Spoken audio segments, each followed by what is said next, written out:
એ 3 દીકરીઓ હતી, 2 દીકરા હતા. એમને પાડી અને જતા રહ્યા ત્યારે છોકરા પાછળ પીછો કરી અને ગાડી પકડી લાયા.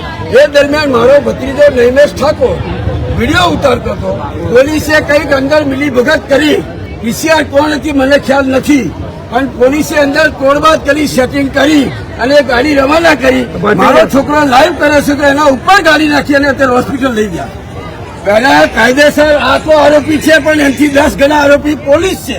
પોલીસ ઉપર કાયદેસર કાર્યવાહી થવી જોઈએ. અને હું સોલંકી સાહેબ આપને પૂછું છું કે 3 જણા કોણ છે? એમના 3 જણ કોણ છે? તો કોને એમને બેસેલા પીસીઆરમાં તમે લાઈવ ચાલુ રાખો.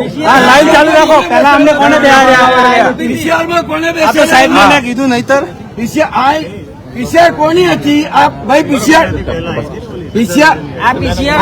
અહીંયા જ ઉભી હતી. આ પીસીઆર હું આવ્યો પેલા ઉભી છું. હા, હું આવ્યો પેલા ઉભી છે. અહીંયા તમને પૂછ્યું એની પેલાની પીસીઆર મહારાષ્ટ્ર લાઈન ભાગી ગઈ છે. એ પીસીઆર મહારાષ્ટ્ર લાઈન ભાગી ગઈ છે. આ બાજુ ભેગું કરો.